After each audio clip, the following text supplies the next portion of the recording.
Добрый день! С вами Five O'Clock. Время поговорить о разном. Сегодня мы с вами поговорим о очень интересной теме. Тема, которая заинтересует уже тех, кто встретил свою половинку, того неповторимого или ту неповторимую, или те, кто еще в поиске. Тема наша – прочный брак. И мы сегодня рассмотрим следующие вопросы.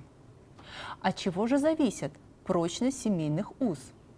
Самые частые ошибки, которые возникают, которые являются фатальными в отношениях между супругами. Также мы рассмотрим скорая помощь в отношениях и, конечно же, секреты счастливых пар и прочных отношений.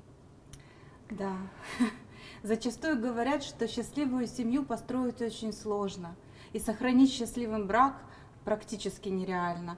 Ведь так много различных разводов, тем о том, что распалась семья или разбиты отношения. Но на самом деле есть и счастливые пары. Просто они не выставляют на показ свое счастье. Как говорят, счастье любит тишину. Тишину, да. И зачастую некоторые психологи говорят, что разводы происходят не из-за недостатка любви, а из-за недостатка знаний о том, как сохранить счастливые отношения. Интересно, от чего же зависят эти прочные отношения в нашей жизни? У кого какие мысли будут по этому поводу? Ну, мне кажется, важно, чтобы всегда было желание вернуться домой и знать, что там тебя ждет человек, который вот точно как твоя половинка, с которым объединяют общие интересы, общие взгляды, и существует взаимное притяжение. Вот, ну, хорошо. Ну, во-первых, это прочные, как правильно Надежда сказала, прочные связи. Что такое прочные связи? Налаженный быт. Приятно, когда ты возвращаешься домой или приходишь домой, приезжаешь с командировки. Все чисто, аккуратно, все наглажено, все постирано, приготовлено. Тебя ждут. Тебя ждут, да. Или, например, когда после тяжелого трудового дня, да, хочется вернуться в какую-то свою... Свой микрокосмос. Можно сказать так, или гавань, Гавань. тихая не гавань, кто как привык называть. Когда все отдохнуть, чаще всего используют отдохнуть. И плохо, когда этого нету. И точно так же, когда ждешь своего супруга, да, либо супругу, если мы говорим о мужчине, ждет с работы либо из командировки, он точно так же, если есть желание приготовиться к встрече, да, создать романтическую обстановку, зажечь свечи, приготовить ужин, подготовиться к встрече. Это действительно вот эти отношения, когда они взаимны. Не игра, то, что называется в одни ворота, когда один человек, один супруг демонстрирует внимание и желание общаться с другим. А другой является потребителем этого внимания и этого общения. Потребительское отношение со стороны одного из участников семейного действия. Я бы так это назвала. Кстати, одна моя знакомая рассказала о том, как встречала ее мужа младшая дочь. В семье появилась маленькая, и вот папа приходил домой после работы, она прыгала, светилась от радости, хлопала в ладоши: «Папа, папа!»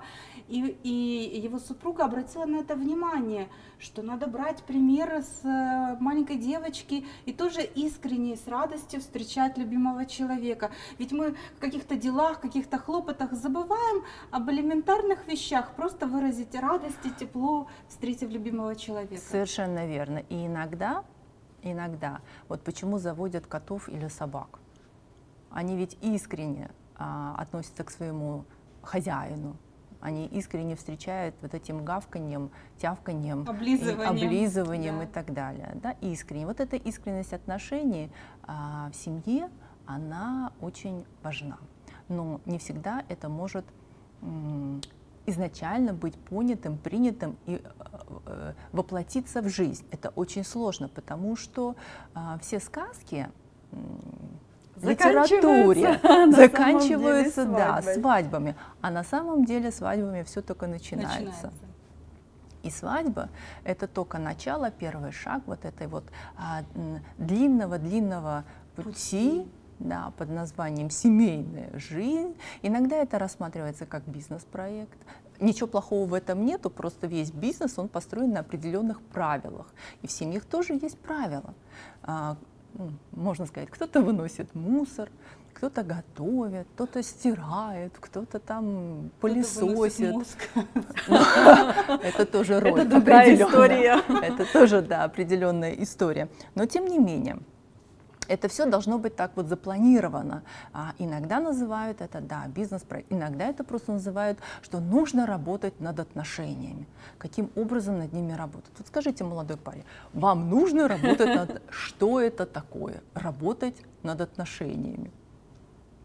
Ну, вообще про работу над отношениями психологи говорят, что это удел женщины работать над отношениями. У мужчин другие задачи: принятие решений, активные действия, а женщина — это отношения и создание в доме атмосферы. Но с другой стороны, это ответственность, которая лежит на обоих партнерах. И очень важно, прежде чем сесть в лодку семейной жизни, договориться на берегу о том, да, какие же будут правила. Ведь если этого нет, то эта лодка может потерпеть крушение.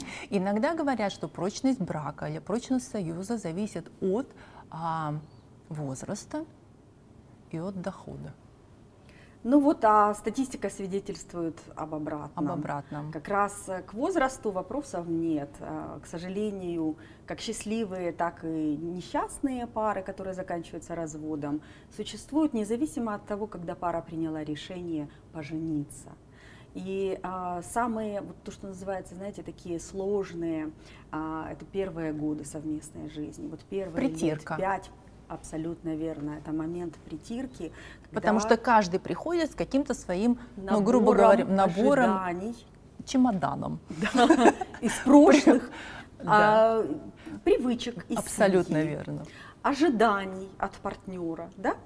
И неумение действительно договариваться приводит к тому, что третья часть этих отношений расстается, к сожалению, да, заканчивается разводом. Потом, по мере того, как пары живут, ну, как правило, в течение 5 лет и первые дети появляются, которые иногда тоже вносят свою лепту в этот склеивание, иногда расклеивание отношений. Да. И это тоже очень сложный период, который нужно пройти. И когда он проходится, выясняются очень многие вещи. Отношение характера, отношение к тому или иному событию, к действию или вообще к ситуации. И вот там, по мере того, как пары живут, вот где-то к 14 годам совместной жизни количество разводов уменьшается, к счастью. Но что интересно, после 20 лет совместной жизни, казалось бы, когда пройден такой серьезный отрезок времени вместе. И вроде бы все устаканилось, да, в отношениях. И финансовая часть в том числе, и дети, как правило, подросли. Да? Вот, к сожалению, статистика свидетельствует о том, что после 20 лет совместной жизни динамика разводов снова начинает расти и составляет больше 20%. Мы должны это заметить, на заметку взять, что 20 лет совместной жизни — это не такой маленький период. Это означает, что явно люди встретились где-то в молодом возрасте. Да. Да, в достаточно молодом возрасте. Поэтому касательно вот этих молодых браков, которые заключаются в возрасте 20-25 лет, я бы сказала, чуть-чуть раньше, даже иногда с 17, с 18. Что происходит? Происходит, когда супруги развиваются, каждый в своем, так сказать, профессиональном, в личном, в отношении, и на каком-то этапе кто-то из них начинает отставать на этой дистанции. И дистанция между ними начинает расти. И к 20 годам люди понимают, что они живут совершенно с другим человеком, который был 20 лет тому назад. Вот, наверное, вот эта статистика и подтверждает. И тогда люди начинают находить себе подобных через 20 лет. Ну да, уже не дистанция, а пропасть между тем, что чужие было, люди. Да. И тогда ищет родственную душу или какую-то отдушину. А не о чем поговорить, а не о чем, не на что посмотреть. У нас вкусы разные, у нас работы разные. Да, мы вот и 20 лет, и уже... И уже часто совсем... уровень доходов разный.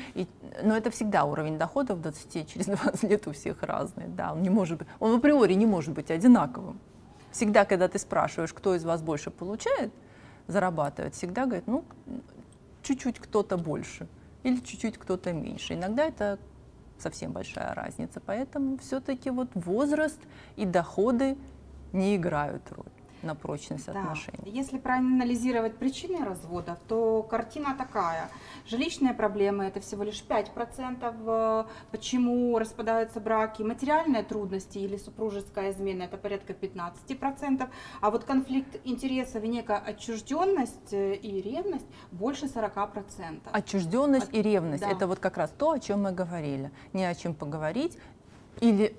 А ревность возникает от чего? Из-за следствия того, что второй человек больше общается с тем, с кем ему интереснее, с кем он развивается в одном темпе. Да, с кем есть общие интересы. И тогда начинается, конечно...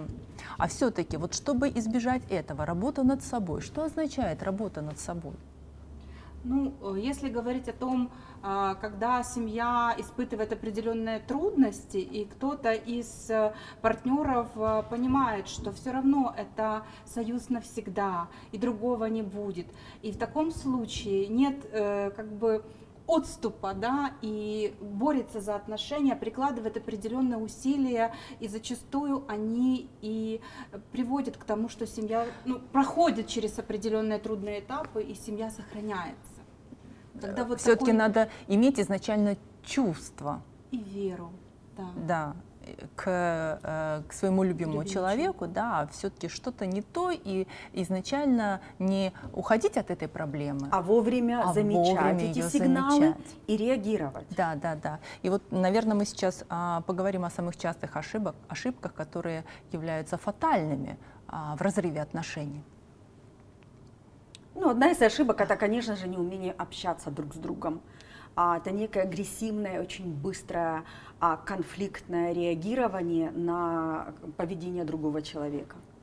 Вместо того, чтобы сказать о чем-то тактично, попросить, промолчать в некоторых ситуациях. Взять минуточку на раздумье. Паузу, да, вот паузу небольшую. Да? Иногда дают совет: наберите воздух в рот. И посчитайте до 3.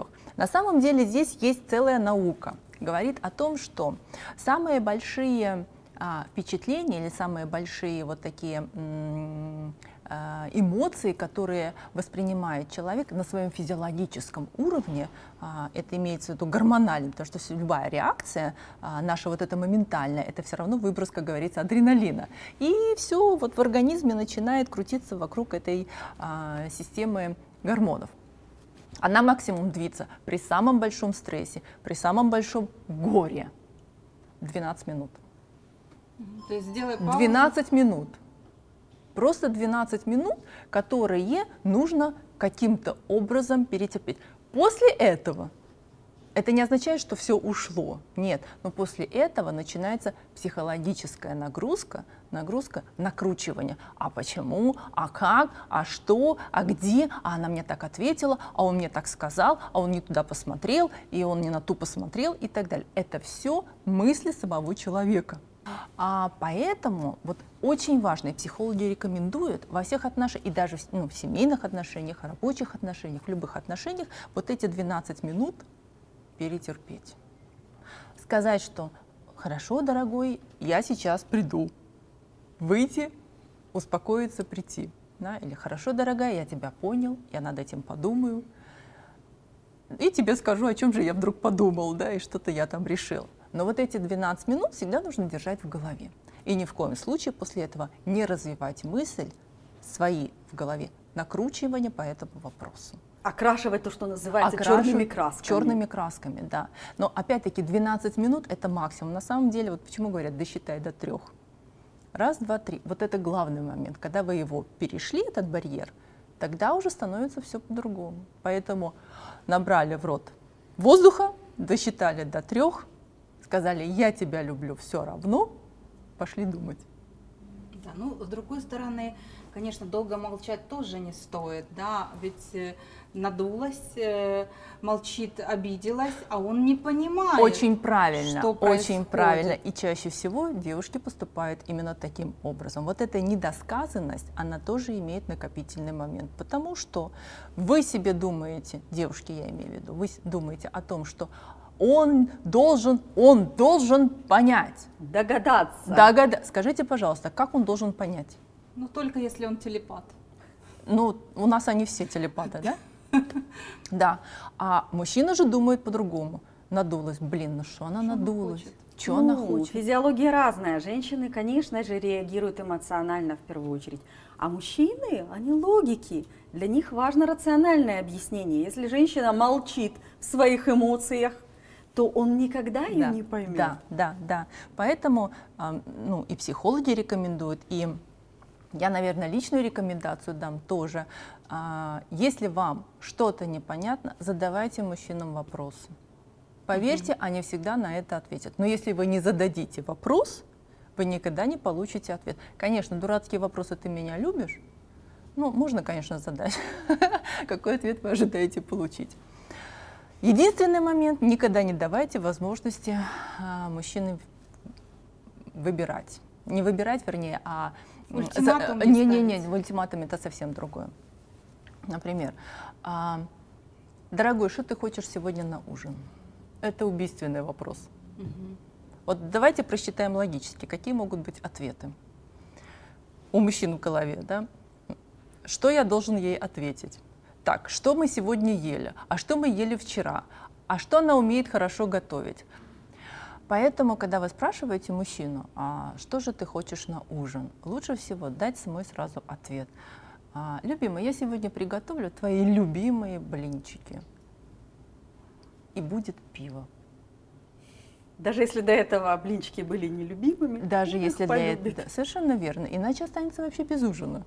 Ну, да, серьезно, заявка на победу. Да. А представьте, если он вам ответит, что помнишь, дорогая, 2 года назад вот когда приезжала твоя мама, ты делала вот что-то такое, я даже вспомнить не знаю, из чего оно, но было вот на вкус приятно. Что вы будете с этим делать потом?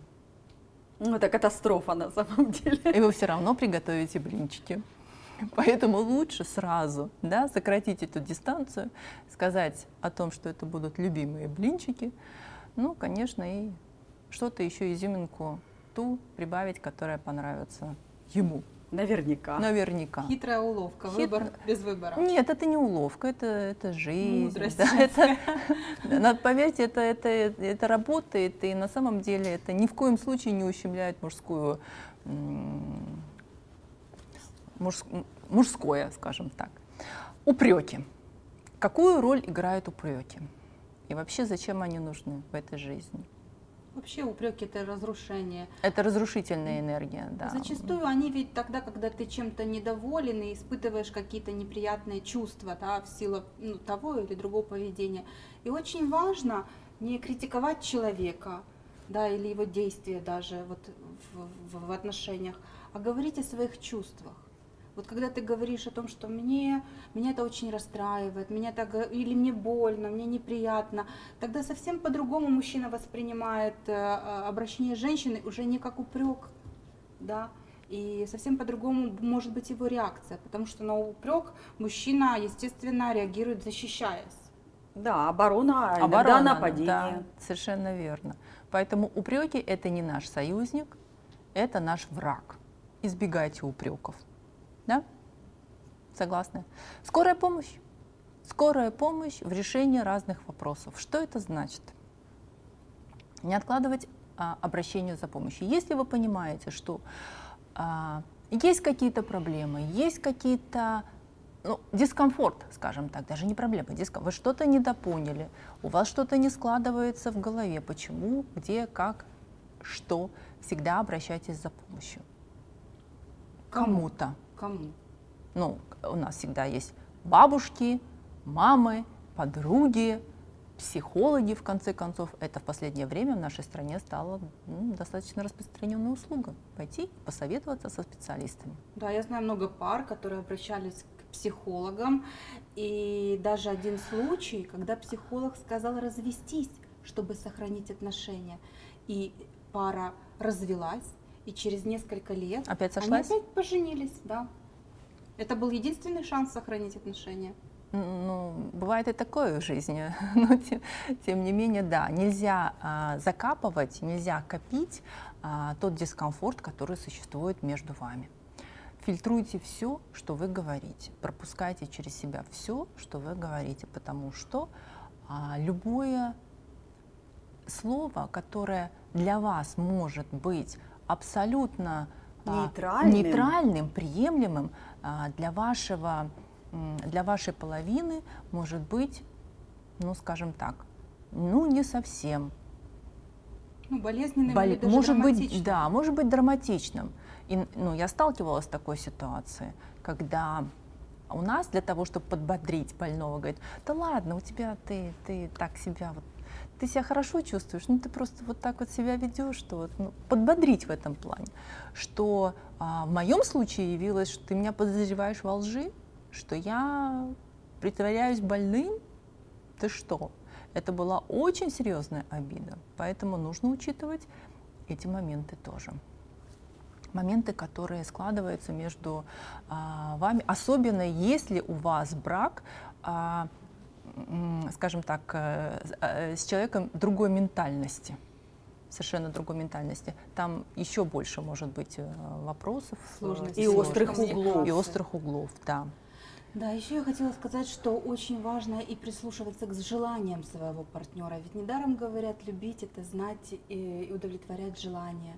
Так вот, прислушиваться, чего он хочет, что ему действительно нужно, и строить взаимодействие уже исходя из этого, совсем по-другому будет коммуникация и отношения. Да? Понимая желание, ты как бы находишь ключик к сердцу или к отношениям. Совершенно верно.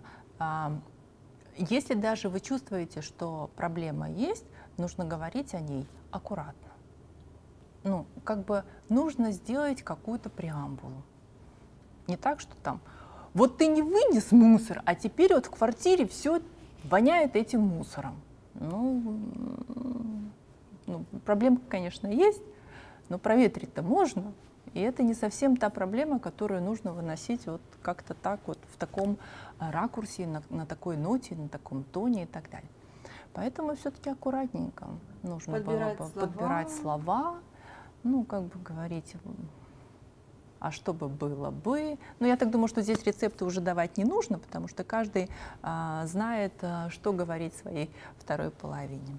Ну, важно, конечно, выстраивать и простраивать свои границы. Если чувствует человек, чаще это женщины, когда, наоборот, излишнее желание угодить мужчине, раз пропустила мимо ушей, второй раз тихонечко пошла поплакала, третий раз проглотила обиду, а мужчина может не догадываться о том, что его слова либо действия ранят. Проговаривать нужно, сказать, что действительно мы об этом несколько раз уже, собственно, говорили, но вот еще раз говорю о том, что есть какие-то действия, которые точно вам будут неприятны. Скажите об этом человеку. Не молчите. Не молчите, не ждите, когда он догадается сам. Да, совершенно верно. Не бойтесь завышать планку. Что это означает? Терпеть пренебрежительное отношение. Да, все-таки свою некую ценность сохранять и значимость, иметь свое чувство собственного достоинства. И вот как вы говорили, и это и есть главная причина вот границ наших, да, которые мы должны тоже выстраивать и их оберегать. Но при этом важно также, когда есть некий спор или конфликт, понимать, что он должен быть разрешен. Вовремя. Вовремя закончен. И даже некоторые счастливые пары, они не ложатся спать, пока этот конфликт не разрешен. Но иногда вот тоже мы можем слышать: только не начинай. Да? Вот часто только не начинай. И это уже означает, что человек старается, понимает, что сейчас разовьется какой-то конфликт, и он уже ставит такой стопер. Только не начинай. Предупреждение. Нет, как это я не буду? Ну, я сейчас тебе все скажу, что я думаю по этому вопросу. И начинается взрыв. Да? Очень часто это потому и происходит, что какое-то время накапливались мелкие обиды, мелкие причины, которые замалчивались, а потом это как снежный ком выросло уже в огромную проблему. Да. И тогда действительно за там, чуть холодный кофе, да, ну вот любой совершенно какой-то повод незначительный, он вызывает действительно бурю эмоций и шквал просто агрессивных выпадов. И начинается вспоминание. А помнишь, 3 года назад, в 1999 году, что было? Что было в 99 году? Я не помню, что вчера было, но уже в 99 году. И начинается вот это. А ты не помнишь, что тогда было? А что вот еще тогда? Может, ты не помнишь, какое я новое платье купила? И вот это вот, конечно. Думать нужно всегда только о хорошем. Да, конечно же, чувствуется, да, вот это подсознательное отношение, уважение, любовь, признание. И даже когда ты говоришь о своих чувствах, что тебя ранит или беспокоит, или обижает, но тем не менее вот эта вот любовь и уважение и хорошее чувство, оно усиливает шансы на победу и на сохранение отношений даже в конфликте. Просто понимаете, что происходит? Когда человек находится уже собственно в конфликте, он ни о чем хорошем не думает. Не думает, да. Поэтому вот даже если состояние на уровне, вот пара зашла в тупик и дело движется к разводу, есть очень простая техника, она рабочая.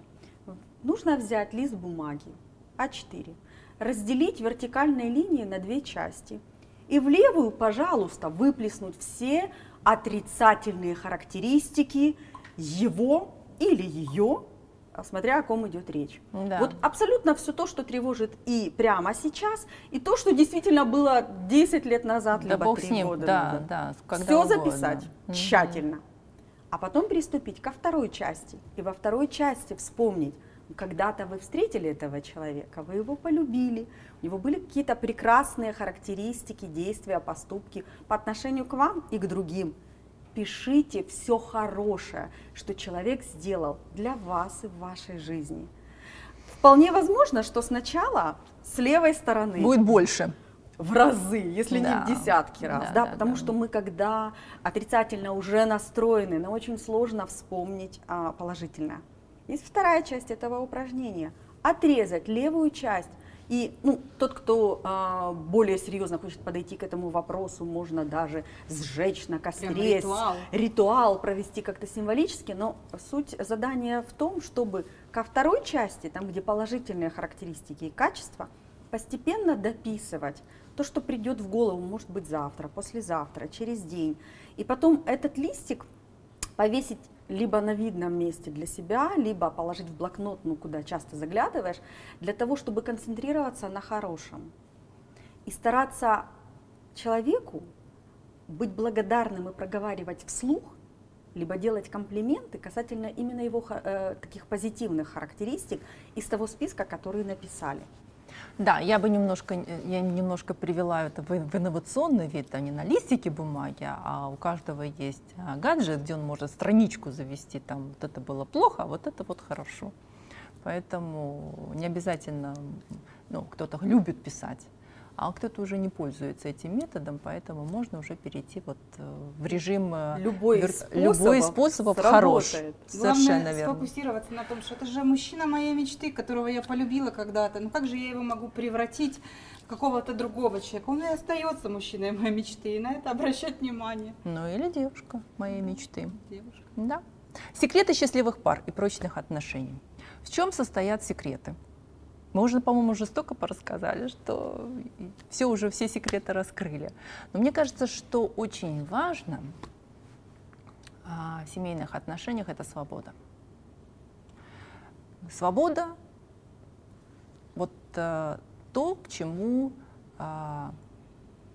тянется, хочется, любится, видится. Глаголов можно много перечислять. Но тогда, когда есть свобода отношений, когда ты не ставишь рамки своего партнера, ты должен приходить в 6 часов, ты должен делать это, ты должен быть ответственен за семью. Ну, если вот такая... Тяжелое бремя это уже на мужчину. Не только на мужчину, а вы думаете, в сторону женщин не бывает таких перекосов? Да. Конечно, есть. Быть хорошей хозяйкой. Да. Нужно все-таки вот это слово «должен» стирать и исключать из своего лексикона. Понимание, что в нашей жизни никто никому ничего не должен. Да, все делается из любви и из желания. Хочется сделать – делайте. Хочется сделать, хочется сказать – скажите.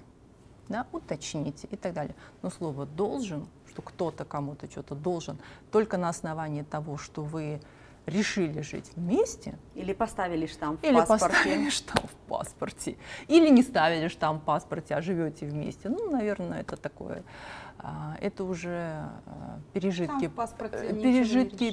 прошлого. Я имею в виду слово «должен». Да?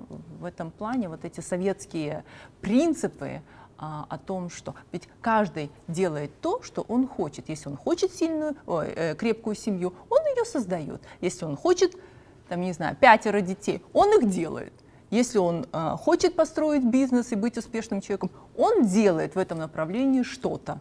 Ну, да? А слово «должен», он, конечно, немножко, оно психологически давит, да, вызывает неприятие. И если даже у человека что-то не получается, в том числе в семейных отношениях, вот это слово «должен», оно является угнетающим и даже депрессивным.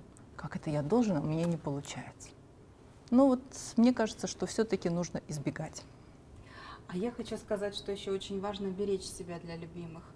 Даже что вы имеете в виду? Даже если мы открыты к миру, да, социально проявляемся, тем не менее все-таки сохранять свой интимный этот кусочек, семейный кусочек личного пространства и отношения, и, безусловно, вот эту такую семейную цнотливость беречь. А я вам скажу, что мы даже не замечаем, что у каждого из нас это есть. Например, вот я знаю, что достаточно популярно в Штатах есть у мужчин, как ее называют, «моя берлога». Моя берлога. Как правило, это подвальное помещение, там какая-то комната, где он может, вот, полностью посвящена его интересам, его состояниям, его там барная стойка, телевизор для футбола или бейсбола и так далее. А у женщин это может быть вязание, вышивание. Ну, даже в уголке на кухне. Вот она сидит и вышивает картины, и для нее это личное пространство. Мы просто это не называем так, как вот мы называем личное пространство. Но на самом деле это и есть вот тот уголок, куда она никого не пускает. Вот эту берлогу он никого не пускает, потому что это его личное пространство. Она к вышиванию не пускает, потому что это ее личное пространство. И личное пространство должно быть. И не пытайтесь в него внедряться. Поощряйте. Да, я даже тоже слышала один пример очень мудрой семьи, когда женщина планировала время, которое она проводила со своей там младшей дочерью, потом планировала это же время, что с младшей дочерью будет старшая дочка, потом с младшей дочерью будет 2 часа там муж, и у нее освобождалось 4 часа для себя, для своего личного времени, где она могла уединиться и посвятить себе, да. непосредственно себе. Да. И это очень важно, когда мужчина посвящает самому себе время, потому что работа, быт и так далее. Нужно каким-то образом не только расслабляться, но и развиваться. Ухаживать за собой, в конце концов, пойти там, я не знаю, может, у него там гири в этой берлоге лежат, где он качается там по вечерам, знаю. Вот. А что еще? Дарить прекрасные мгновения.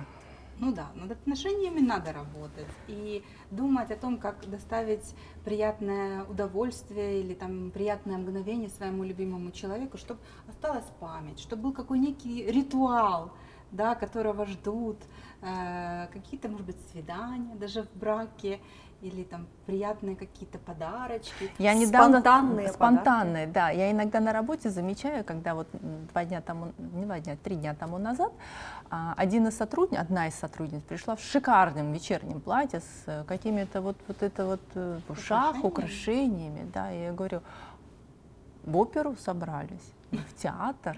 Мне говорит, нет, он мне сказал, оденься. Я говорю, понятно, оденься, разденься и т.д. и т.п. Я говорю, а что, сюрприз какой-то? Вы куда-то идете? Он говорит, еще не знаю, мне просто сказал, подготовься. Ну, как-то вот так интересно. Так, интрига такая была, да. На следующий день я ее встречаю, я говорю, слушай, ну что, что-то получилось? Говорю, какой-то ужин при свечах. Она говорит, да, ужин при свечах получился, но только дело в том, что дождь был вот этот сильный, потоп, мы прибежали домой, ну, все, конечно, весь сюрприз сорвался, потому что тут дети, тут надо было выгребать воду, тут надо было еще дерево какое-то упало во дворе, машины какие-то повалились, говорит, но ужин при свечах был. Ну, То есть имеется в виду, и романтика сохранилась. Ну, она сказала в переносном смысле, что света не было, а ужин при свечах был, ну, в другом смысле. Но это тоже, в принципе, так вот интересно. Это вот пример того, что у пар, у прочных пар есть общие цели. И вот это повалившееся дерево, от которого нужно было освободить свой двор, это тоже вот работа над общей целью. Абсолютно. Планирование совместного отдыха, да? Совместный поход куда-то, общие интересы. Ну и это все, что мы перечислили, это все развивают пару вместе. То есть вот они не сами по себе, они сами по себе развиваются, но плюс вот такие общие интересы, они развивают пару вместе. Одна не отстает от другого, друг от друга. И дистанции этой не получается, разрыва нет большого. Тогда, собственно говоря, вот так вот все гармонично, весело, иногда не очень весело, иногда там с какими-то финансовыми издержками, но тем не менее. Вместе. И это важно, это главное. Говорят, что залог прочного брака – это схожесть партнеров в чертах характера, в их поведенческой реакции, в их интересах и так далее. Не ищите идеал. Делайте неидеального человека идеальным, и у вас все получится. Будьте заботливы к себе и внимательны к другим.